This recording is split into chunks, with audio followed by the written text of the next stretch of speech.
Assalamualaikum warahmatullahi ta'ala wabarakatuh. Bismillah wassalatu wassalamu ala rasulillah wa ala alihi wa sahbihi wa man walah. Allahumma la sahla illa ma ja'altahu sahla wa anta taj'alul hazna idha syi'ta sahla. Allahumma ja'alna minas su'ada'il maqbulin wa la taj'alna minal ashqiya'il mardudin. Allahumma salli wa sallim wa barik ala sayyidina Muhammad wa ala alihi wa sahbihi ajma'in walhamdulillahi rabbil alamin, amma ba'd. Jadi insya-Allah pada malam ni kita cuba tengok ni masjid terbawah. Insya-Allah pada malam ni kita sambung balik pengajian kitab Aqidah At-Tahawiyah yang membincangkan tentang akidah Ahlus Sunnah wal Jamaah menurut manhaj salaf yang dikarang oleh seorang ulama yang terkenal yang dikenali sebagai Imam At-Tahawi rahimahullahu subhanahu wa ta'ala wa nafa'anallahu bi'ulumihi fid daraini amin.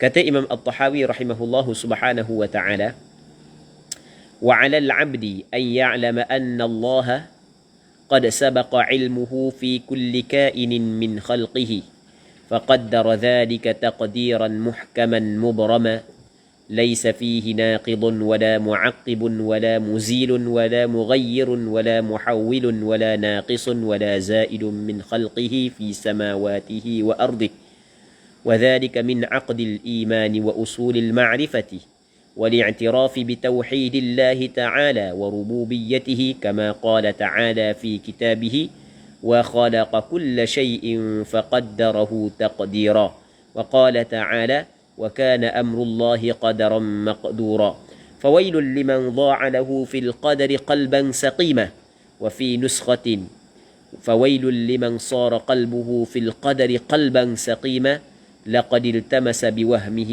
في فحص الغيب سرا كتيما وعاد بما قال فيه أفاكا أثيما. Maksudnya, dan menjadi kewajipan ke atas seorang hamba.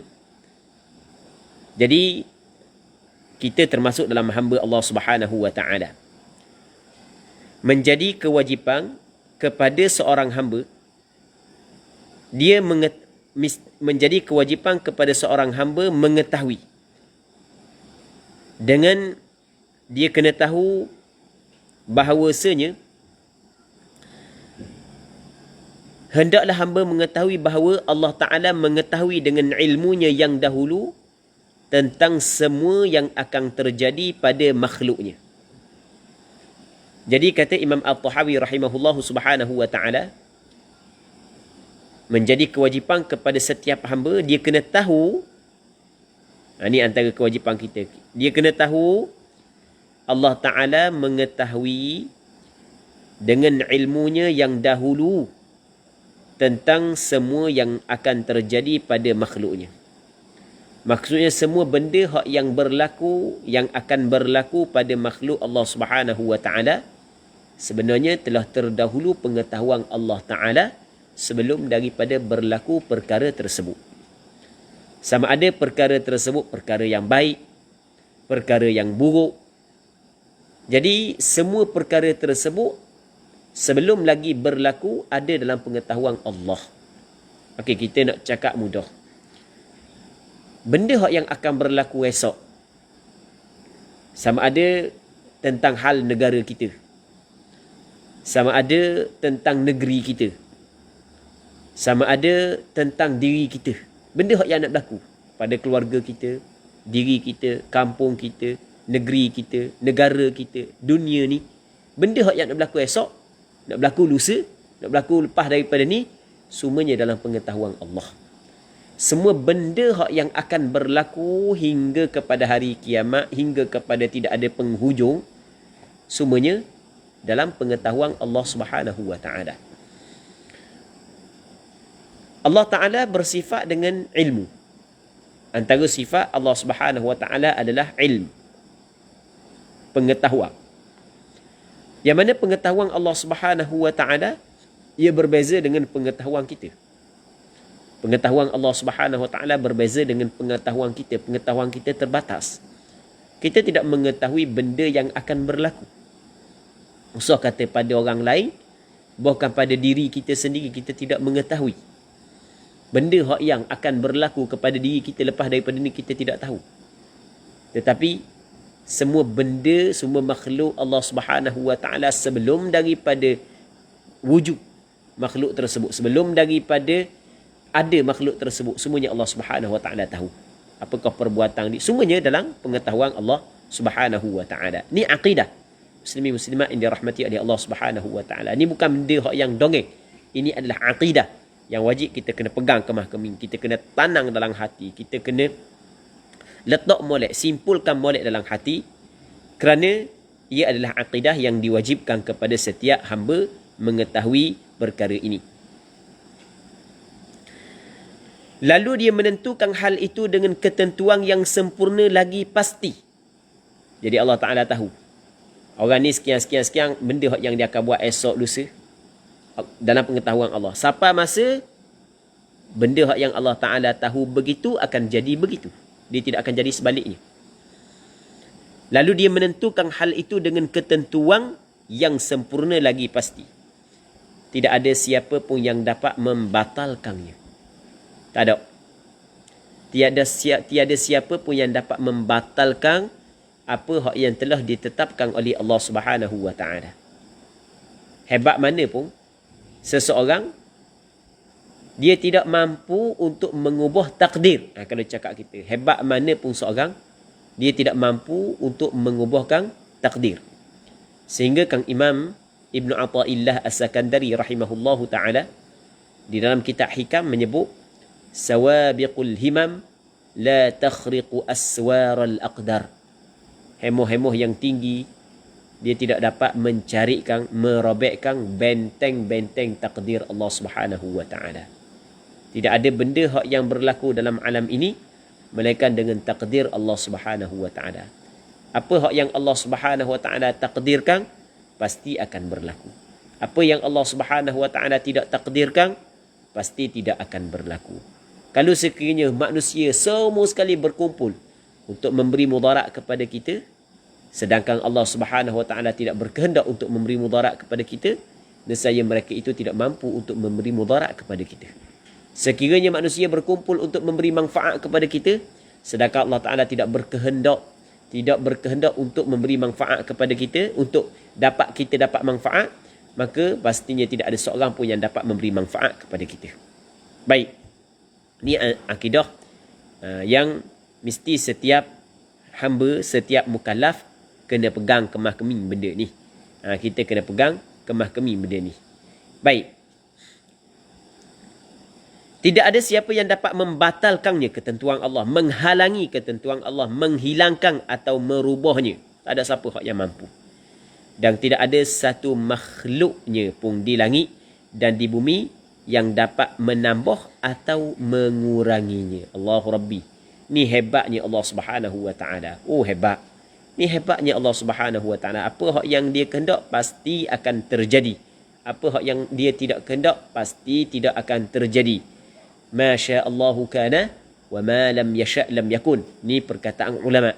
Apa yang Allah Taala kehendaki pasti akan terjadi, dan apa hak yang Allah Subhanahu wa taala tidak terkehendaki pasti tidak akan terjadi.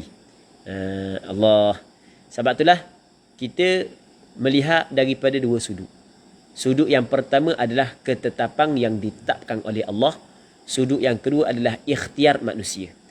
Kalau kita melihat kepada ia adalah suatu ketetapan yang ditetapkan oleh Allah, ia adalah kehendak daripada Allah, maka kita kena redha dengan apa yang ditetapkan oleh Allah, sama ada benda tu baik ataupun benda tu buruk. Tetapi kalau kita melihat kepada sudut ia adalah perbuatan hamba, ia adalah pilihan hamba, ia adalah ikhtiar hamba, maka benda hak yang tak comel, benda hak yang mungkar, benda maksiat, maka kita kena benci. Benda ketaatan, maka kita kena suka, kita kena kasih. Okey, faham? Tetapi sama ada benda itu taat ataupun maksiat, semuanya ia adalah di dalam kehendak Allah Subhanahu wa taala. Melihat kepada kehendak Allah, kita redha. Melihat kepada pilihan manusia, kalau dia itu maksiat, maka kita benci. Jadi kita pandang dengan dua sudut. Okey, boleh faham? Pandang dengan dua sudut-sudut yang berbeza. Baik. Seterusnya kata dia, dia ada setengah orang hak yang sesat, dia pandang satu sudut. Tu sesat. Biarlah nak warna dia curi, dia tak semayang, semua Allah Ta'ala belaka kan. Tu sesat. Akidah Ahlus Sunnah bukan begitu. Sebab kita kena ingat, Ahlus Sunnah wal Jamaah berpegang bahawasanya Allah Ta'ala memberi kepada kita ikhtiar. Sebab itulah kita diperintah untuk melakukan dan diperintah untuk meninggalkan. Sebab kita ada pilihan. Faham? Cakap tak kena gitu, tak betul. Salah cakap gitu. Cakap ke mana? Dah nak awal ni tak mayang. Allah Ta'ala kan berkehendak dia tak mayang. Dah nak awal ni takdir dia tak mayang. Takdir dia jahat nak awal ni. Tak boleh cakap gitu. Kita kena tengok mana? Dua sudut. Sudut yang pertama adalah, ia adalah pilihan Allah. Sudut yang kedua adalah ikhtiar dan usaha daripada seorang hamba. Melihat kepada usaha dia, dia boleh memilih mana yang baik dan mana yang buruk. Tiba-tiba dia memilih benda yang buruk, maka kita diperintahkan oleh Allah yang menetapkan perkara tersebut untuk benci perkara itu.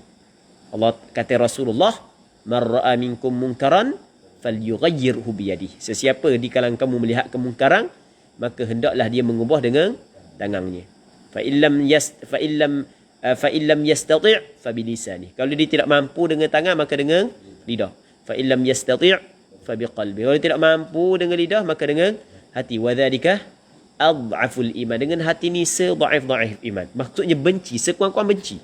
Sekurang-kurang. Tapi hak yang lebih teruk bukan setakat benci dengan hati, bahkan mulut. Lebih teruk, lebih kuat lagi, bukan lebih teruk, lebih kuat lagi. Dan lebih kuat lagi adalah bukan setakat benda benci dengan hati, bahkan kita gerak dengan tangan kita, dengan perbuatan kita untuk menghilangkan kemungkaran tersebut. Dan bukankah kemungkaran itu berlaku dengan kehendak dan pilihan Allah Subhanahu Wa Taala? Ya, memang. Tapi dalam masa yang sama, kita kena melihat sudut manusia ni diberi ikhtiar untuk memilih. Maka apabila dia memilih kejahatan, maka di sudut tu kita kena benci.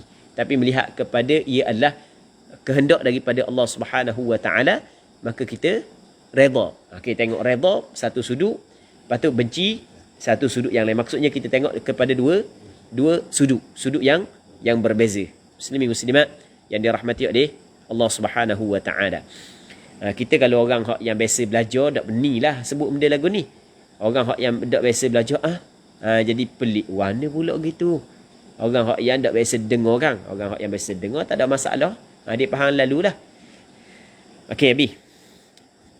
Katanya hal itu merupakan ikatan iman. Tengok kata Imam At-Tahawi, wa dzalika min 'aqdil iman. Hak yang kita khabar saat ni tu, dia kena tahu setiap perkara yang akan berlaku dalam makhluk Allah Subhanahu Wa Taala, semuanya berada dalam pengetahuan Allah Taala sebelum daripada benda tu berlaku lagi. Dan Allah Taala yang telah mentakdirkan perkara tersebut. Tidak ada siapa yang dapat membatalkan. Tidak ada siapa yang dapat mengubahkan, menghilangkan, memalingkan. Tak ada. Menambahkan, mengurangkan, tak ada. Hak ni wa dzalika min aqdil iman, kata Imam At-Tahawi. Ni dia termasuk dalam simpulan iman Allah. Ni termasuk daripada dalam simpulan iman. Kita kena sipu molek kepercayaan ini kerana termasuk dalam akidah yang wajib dipegang oleh setiap Muslim. Dan begitu juga ia termasuk dalam usulil ma'rifah. Usul, asas kepada kenal Allah Ta'ala. Asas kepada ma'rifah. Asal kepada kenal Allah Subhanahu Wa Ta'ala.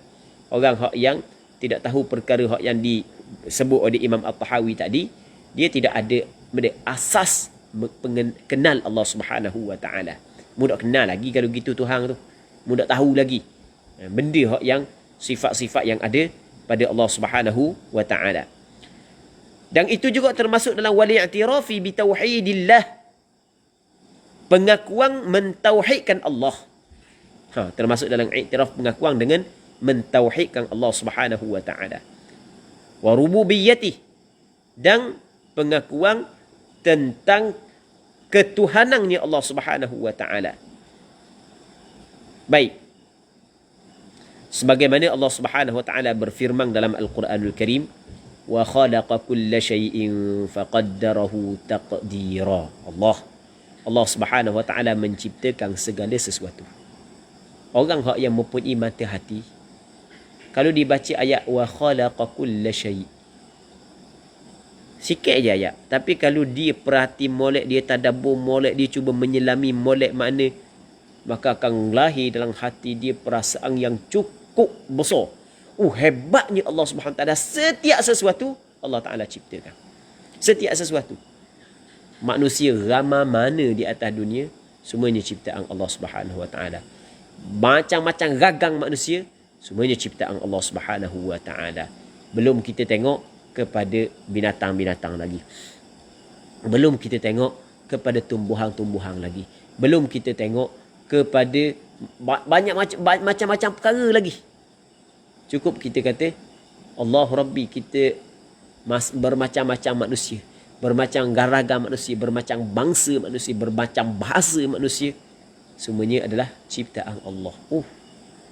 Dan apabila Allah Ta'ala menciptakan setiap manusia, setiap saat, setiap detik dia berada dalam pemeliharaan Allah. Dia boleh bernafas, Allah Subhanahu wa Ta'ala yang jadikan perkara tersebut pada dia. Dia dapat makan, dia dapat rezeki, kesihatan, begini, perasaan. Semua benda hak yang berlaku pada dia adalah apa hak yang Allah Subhanahu wa taala tetapkan dan ciptakan pada dia. Allahu Rabbi, memang cukup hebat. Wa khalaqa kulla syai'. Sebab Allah Taala kata wa khalaqa kulla syai'. Allah Taala menciptakan setiap sesuatu. Allah, hebatnya. Fa qaddarahu taqdira. Lalu tu Allah Subhanahu wa taala mentakdirkan, menetapkan ukurannya dengan tepat.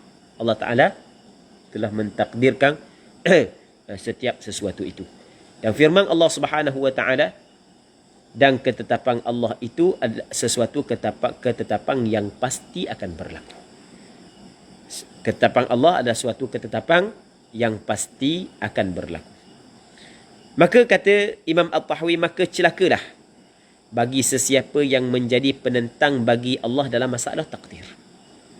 Orang yang tidak pegang molek dalam masalah takdir, patut dia tidak redha dengan takdir Allah Subhanahu wa taala, mempertikaikan apa yang Allah Subhanahu wa taala takdir. Lebih teruk lagi kalau dia tidak mempercayai takdir Allah Subhanahu wa taala, maka golongan ni adalah golongan yang celaka. Celaka di sini adalah celaka di akhirat. Di dunia pasti dah celaka, tapi tidak jelas nak buat celaka. Orang kafir semuanya celaka belaka. Orang kafir. Orang kafir semuanya celaka kalau sekiranya dimati dalam keadaan kafir. Celaka. Orang kafir. Cuma kecelakaan mereka itu tidak dapat dilihat secara jelas melainkan setelah daripada mereka meninggal dunia. Alangkah celakanya bagi orang yang tidak ada akidah ini. Orang yang menentang. Orang yang tidak percaya terhadap takdir Allah Subhanahu wa taala. Dan cuba menghadirkan hati yang sakit untuk menelitinya. Dia cuba menghadirkan hati yang sakit, hati yang bermasalah untuk menelitinya. Dia orang yang cuba meneliti perkara yang tidak sepatutnya, jadi bermakna hati dia sakit, hati dia bermasalah. Sungguh ia mencari dengan dugaannya dalam meneliti perkara yang gaib. Nak cari perkara yang gaib, nak meneliti perkara yang gaib dengan hanya dugaan semata-mata. Cakap orang Terengganu, cakap orang ni gagal dalam gelap. Faham tak? Gagal dalam gelap gagal gitu lah. Baik. Rahsia yang sangat tersembunyi. Dia cuba mencari dengan dugaannya dalam rahsia yang sangat tersembunyi. Dan dengan perkataannya itu ia kembali sebagai pendusta lagi berbuat dosa. Allahu Rabbi. Muslimin muslimat yang dirahmati oleh Allah Subhanahu wa taala. Jadi kesimpulan sebelum kita pergi kepada kitab yang kedua, kesimpulannya adalah apa hak yang wajib kita kena pegang. Allah Subhanahu wa taala Tuhan yang menciptakan kita. Tuhan yang kita sembah. Yang wajib kita kena sembah, yang wajib kita kena mentauhidkannya, yang wajib kita kena meyakini dia mempunyai kuasa menghidupkan, mematikan, memberi rezeki, memberi manfaat, memberi mudarat. Yang mana dia mempunyai sifat-sifat tertentu. Antaranya adalah pengetahuan ilmu. Dan setiap benda yang akan berlaku semuanya dalam pengetahuan Allah Subhanahu wa taala. Dan Allah Subhanahu wa taala menetapkan perkara tersebut. Allah Subhanahu wa taala menetapkan perkara tersebut. Apa hak yang Allah taala berkehendak pasti akan berlaku. Apa hak yang Allah taala tidak berkehendak tidak akan berlaku sama sekali. Takdir Allah Subhanahu wa taala tidak ada siapa yang dapat mengubah. Tidak ada siapa yang dapat menukar. Tidak ada siapa yang dapat menambah. Tiada siapa yang dapat mengurangkan. Ini perkara hak yang mesti kita kena pegang kemah kemi. Ini adalah akidah Ahlus Sunnah wal Jamaah, muslimin muslimat yang dirahmati oleh Allah Subhanahu wa taala. Jadi insya-Allah untuk malam ni kita berhenti sini dulu pengajian kitab Aqidah At-Tahawiyah. Kita baca kitab yang kedua pula. Baik. Insya-Allah kitab Ustazul Arifin. Waalaikumsalam untuk buat Faiz Bakri. Dak cadak sutung ke?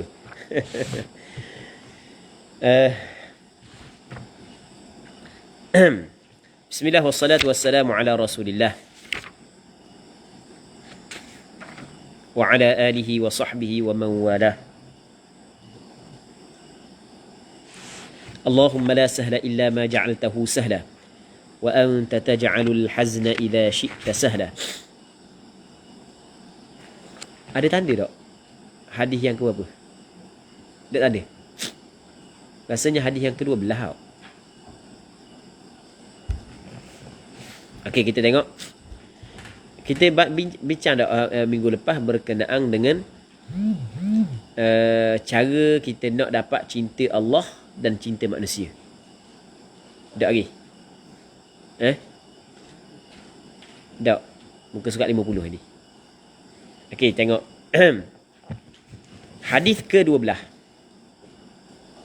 Bagaimana mengusahai cinta Allah dan cinta manusia. Bagaimanakah untuk kita dapat cinta kepada Allah dan cinta kepada manusia. Itu maksudnya. Bagaimana kita nak dapat cinta kepada Allah dan cinta kepada manusia? Kita suka tak? Orang suka kepada kita? Kita suka. Dan kita tak suka orang benci kepada kita. Ada orang sampai ke bunuh diri. Sebab benda? Sebab orang pakat pula belaka dia. Orang ni pula dia, orang ni pula dia, orang ni pula dia. Orang ni kata dia. Betul tak gitu? Bunuh diri tak setarang. Dan ada orang bunuh orang kerana benci kepada orang. Betul tak gitu? Baru ni, minggu lepas, ada khabar kata Cina Wakatapel hidup judi buat-buat dia. Waktu seorang kalah warna, last sekali tengah-tengah mabuk, dia ambil senapang, dia tembak mati dua tokek mah. Seorang bunyi kata gitulah orang-orang Wakatapel royak. Maka penganal lah. Sebab kita duk Wakatapel juga. Kita tak kenal Cina tu. Mati tak seorang. Kata gaya dia nganyi warna tak tahu. Mati ni tembak. Tengok dia tak suka kan? Siapa sanggup tembak orang kerana dia tak bergahi kat orang. Maksudnya kita tak suka orang tak suka kepada kita. Tak gitu. Kita tak suka orang tak suka kepada kita. Namun kita suka orang suka kepada kita. Tak gitu. Jadi sekarang ni bagaimana kalau kita nak supaya orang kasih kepada kita?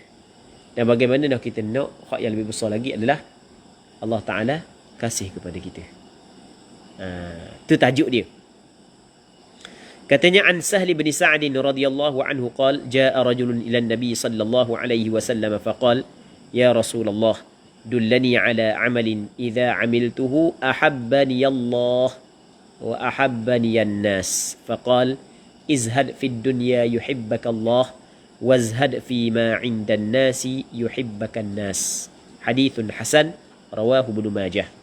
Daripada Sahal bin Sa'ad As-Sa'idi radhiyallahu taala anhu berkata, datang seorang lelaki menemui Rasulullah sallallahu alaihi wasallam lalu bertanya kepada baginda. Ada seorang lelaki sahabat Rasulullah lah, dia mari jumpa dengan Rasulullah. Jadi dalam hadis ni tak sebut pun nama dia orang lelaki tu. Kalau kita belajar ilmu hadis, kalau tak sebut, tak jelas siapa lelaki ke, orang puang ke, seorang ke, maka nama dia mubham. Nama dia mubham. Dia mubham ni tidak jelas lah. Orang lelaki, okey, perkataan lelaki ni dia maksudnya isim nakirah. Okey, boleh faham? Jadi tidak tentu kepada siapa-siapa. Itu asal perkataan rajul. Maksudnya tak jelas siapa kan. Tapi di sisi sahabat yang menceritakan hadis ni jelas lah. Tapi nak kabur dalam hadis ni, tak kabur siapa yang lelaki. Tak kabur secara jelas. Ni panggil benda mubham. Kalau dalam pengajian ilmu hadis. Dia mubham dalam matan tak ada masalah. Tapi kalau mubham dalam sanad bermasalah. Sebab kita tidak tahu siapa orang yang mubham saat ni. Sebab dalam sanad ni kita penting kita kena kenali perawi-perawi yang meriwayatkan. Supaya kita nak hukum hadis tu mudah. Kalau kita nak kenal macam mana kita nak hukum hadis tersebut. Jadi bermasalah hadis. Tapi oleh kerana berlaku mubham pada matan, maka tidak menjadi masalah. Jadi ada seorang lelaki datang berjumpa dengan Rasulullah. Dia kata, "Wana faqal, ya Rasulullah, dullani ala amalin idza amiltuhu ahabbani Allah wa ahabbani an-nas." Dia kata, "Wana, datang seorang lelaki menemui Rasulullah sallallahu alaihi wasallam." Jadi dia mari jumpa dengan Rasulullah. Jadi untunglah dia. Dia hidup di zaman Rasulullah, ada masalah, dia mari jumpa dengan Rasulullah. Tetapi sebenarnya masih lagi ada orang yang beruntung walaupun tidak sempat berjumpa dengan Rasulullah. Termasuklah kita, yang mana kita tidak berjumpa dengan Rasulullah, tapi kita percaya dengan apa yang dibawa oleh Rasulullah. Kita sedaya upaya untuk mempertahankan agama yang dibawa oleh Rasulullah, sunnah Nabi sallallahu alaihi wasallam. Baik. Jadi kita juga termasuk dalam orang-orang yang beruntung jugalah, bukan mesti sahabat sahaja. Tapi pastinya para sahabat dia menduduki kedudukan yang cukup mulia dan cukup tinggi. Hak tu tidak dapat dipertikaikan lagi. Cuma bukanlah bermakna kalau orang tu bukan sahabat dia tidak beruntung. Tidak. Setiap orang Islam, setiap orang beriman, dia adalah orang yang cukup beruntung. Jadi sahabat ni mari jumpa dengan Rasulullah. Dia pun tanya Rasulullah sallallahu alaihi wasallam, "Wahai Rasulullah, tunjukkanlah kepadaku satu amalan. Jikalau aku mengamalkannya, nescaya mencintai akan daku oleh Allah dan mencintai akan daku oleh manusia." Kalau aku amal ayat ni, cuba gabung amalan. Kalau saya amal dengan amalan ni, manusia suka kepada saya dan Allah Ta'ala suka kepada saya. Bukan amalan benda ada dah ayat-ayat ngasih, nak ayat ngasih yang orang puan kasih, bukan gitu. Ni benda diminta daripada Rasul suatu amalan yang mana manusia suka kepada dia dan Allah Ta'ala suka kepada dia. Sebenarnya kasih manusia ni adalah kecil. Yang paling besar adalah kasih kepada Allah Subhanahu Wa Ta'ala. Apa guna kalau semua manusia kasih kepada kita, tetapi Allah Subhanahu Wa Ta'ala benci, na'udzubillahi min dzalik. Tetapi kalau Allah Ta'ala kasih, walaupun manusia benci, sudah mencukupi untuk kita. Sedikit pun tidak ada nilai benci manusia kalau sekiranya Allah Ta'ala kasih kepada kita. Tetapi biasanya apabila Allah Ta'ala kasih, maka Allah Subhanahu Wa Ta'ala letakkan alamat, tanda. Tanda manusia suka belaka dia. Kalau Allah Ta'ala kasih, maka Allah Ta'ala letak tanda manusia suka. Suka ni bukan kerana benda, kerana kebaikan yang ada pada diri dia. Okey, boleh faham? Suka kerana benda, kerana kebaikan yang ada pada diri dia. Itu tanda Allah Subhanahu Wa Ta'ala kasih. Itu disebut dalam hadis sebenarnya. Disebut dalam hadis yang panjang. Muslimin muslimat yang dirahmati oleh Allah Subhanahu Wa Ta'ala.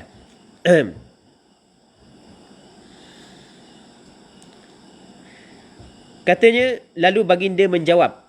Tengok, kita nak tengok. Benda, lagu mana amalan hak yang kita nak suruh Allah Ta'ala kasih kepada kita dan manusia kasih kepada kita. Tengok. Zuhudlah kamu daripada dunia. Nescaya engkau dicintai oleh Allah.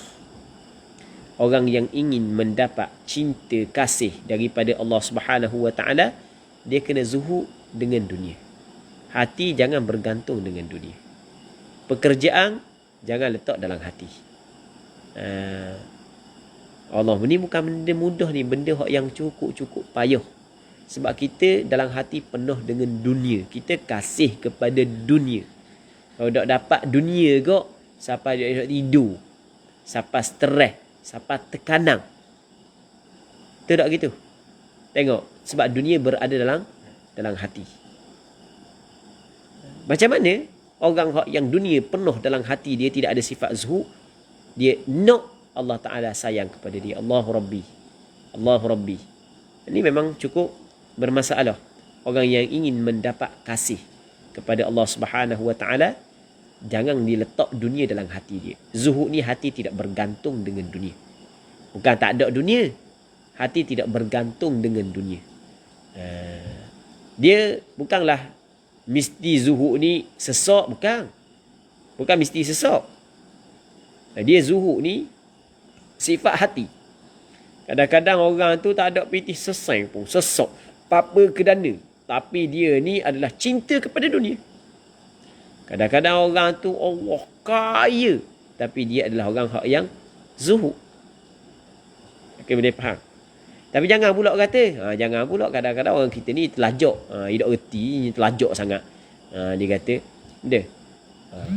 dia zuhud ni bukan kira tak ada dunia. Zuhud ni bukan kira tak ada dunia. Sebenarnya hak zuhud sungguhnya adalah hati. Kaya, lepas tu hati zuhud. Hak tu hak zuhud sungguh. Tu tak kena, cara tak kena hak gitu. Okey, boleh faham? Kita sebenarnya benda-benda hak yang kita nak buat, huraian apa semua sekali, kita kena jangan ikut hawa nafsu kita. Jangan kita hurah sebagaimana orang-orang ramai hurah hak yang ikut hawa nafsu. Bukan orang ramai hurah, silap. Jangan kita hurah mengikut hawa nafsu kita, dan kita jangan hurah mengikut orang hak yang hurah mengikut hawa nafsu mereka. Kita tengok bagaimanakah zuhud Nabi sallallahu alaihi wasallam. Nabi sallallahu alaihi wasallam dia tidak meninggal barang dalam rumah dia. Betul tak gitu? Sampai ada setengah lepas daripada sembahyang, cepat-cepat tubik daripada rumah, daripada masjid pergi dalam rumah, ambil rupanya ada dinar hak yang ditinggalkan, hak yang bermalang di rumah dia, hak yang tidak disedekahkan lagi. Sampai tahap tu.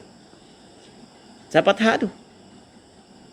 Ada sebahagian daripada ulama, kita buat contoh. Siapa? Imam Abu Ishaq Asy-Syirazi. Nak jadi orang kaya, dia boleh jadi orang kaya. Anak murid dia merata dunia. Anak murid dia merata dunia. Tapi dia mempunyai pakaian yang tak cukup untuk menutupi seluruh badan. Bukan tidak cukup menutupi aurat. Sampai tahap tu. Dan tidak mampu untuk pergi mengerjakan haji. Andai kata kalau nak pergi buat haji, naik atas tekuk-tekuk orang, atas bahu orang, boleh. Sebab anak murid dia merata tepat. Kayak susahnya dia, zuhudnya dia. Adakah kerana dia tu tak pandai kerja? Tak, bukan. Tak ada cari pitih, bukan. Tapi dia ambil cara langsung. Okey, boleh faham. Sama juga dengan Imam Nawawi. Okey, itu sebagai contoh. Tapi sebenarnya sifat zuhud adalah sifat yang ada dalam hati. Janganlah kita letak dunia dalam hati. Allahu Rabbi. Dia punca daripada rosak manusia adalah kerana meletakkan dunia dalam hati. Hubbud dunya wa karahiyatul maut. Cinta kepada dunia dan benci kepada mati. Apabila cinta kepada dunia, maka habis segala kejahatan akan berlaku. Apabila adanya cinta kepada dunia. Muslimin muslimat yang dirahmati oleh Allah Subhanahu Wa Taala, mencari dunia itu tidak dilarang oleh syarak, sebab kita memerlukan kepada dunia, tetapi jangan kita mencintai dunia. Okey, bagaimanakah bukti kita mencintai dunia? Apakah tanda dia? Tanda dia adalah dunia menjadi fitnah kepada kita. Dia menghalang untuk kita mendekatkan diri kepada Allah. Menghalang untuk kita mendekatkan diri kepada Allah. Kerana kecantikan seorang perempuan, kerana kecantikan seorang perempuan, sanggup dia mendedahkan aurat untuk memperlihatkan kecantikan dia. Sedangkan itu adalah dunia. Tengok. Jadi menghalang untuk dia menjadi hamba Allah Subhanahu Wa Taala. Okey, tu dia cinta kepada dunia. Kalau hilang dunia, kecewa. Tapi kalau tertinggal benda-benda ketaatan, biasa. Okey, tu cinta kepada dunia. Tu antara tanda. Banyak lagi lah tanda-tanda dia. Muslimin muslimat yang dirahmati oleh Allah Subhanahu Wa Taala. Baik. Jadi orang yang ingin mendapat cinta daripada Allah, maka dia kena zuhud daripada hati, tidak bergantung dengan dunia. Dunia hanya diletakkan di tangan. Tidak diletakkan dalam hati. Dunia hanya berada di tangan dia sahaja. Ini bukan benda yang mudah, muslimin muslimat yang dirahmati oleh Allah Subhanahu Wa Taala. Tambah-tambah kita hidup di zaman orang pakat duk kerja dunia, pakat duk cakap bab dunia siang malam, akhirnya benda tu duduk dalam hati. Habis bati dengan hati. Tu jadi bermasalah. Bagaimana dia mendakwa dia tu kekasih Allah kalau sekiranya hati penuh dengan cinta kepada dunia. Semoga Allah Subhanahu Wa Taala mengampuni kesilapan dan kesalahan kita, muslimin muslimat yang dirahmati oleh Allah Subhanahu Wa Taala. Dan zuhudlah kamu daripada menghendaki apa-apa yang ada di tangan manusia, nescaya manusia mencintaimu. Mu nak suruh orang suka kepadamu, mu jangan nak barang orang. Tu mu kena zuhud terhadap, zuhudlah kamu daripada menghendaki apa-apa yang ada di tangan manusia, nescaya manusia mencintaimu. Maksudnya kita tidak berkehendak benda orang. Bahkan benda kita bagi ke orang. Betul tak gitu? Orang yang suka memberi, orang suka tak kepada dia? Orang suka. Tapi jangan mulut jahat pula. Memang tangan suka memberi, betul mulut jahat orang nak bagi kau. Mulut alhamdulillah dia jaga. Dia suka memberi, orang suka tak gitu? Orang suka. Tapi kalau orang suka meminta, orang suka tak gitu? Orang tak suka. Sekali tak apa lah, 2 kali tak apa lah. 3 kali, bengang lalu lah. Bengang lalu lah. Baik, muslimin muslimat yang dirahmati oleh Allah Subhanahu Wa Taala. Hadis ini adalah hadis hasan, diriwayat oleh Imam Ibnu Majah. Kita isyak pukul apa? Okey, hadis ke-13. Bilakah darah seorang Muslim menjadi halal? Okey, kita darah orang Islam adalah haram. Maksud haram ni haram dibunuh. Siapa imam ni? Masjid. Syah ada tak apa? Dia ada tak apa? Surah dia. Okey, bilakah darah seorang Muslim menjadi halal? Bilakah darah seorang Muslim menjadi halal? Okey, itu soalan dia. Maksudnya darah orang Islam pada asalnya haram. Haram ni tidak boleh kita tumpahkan.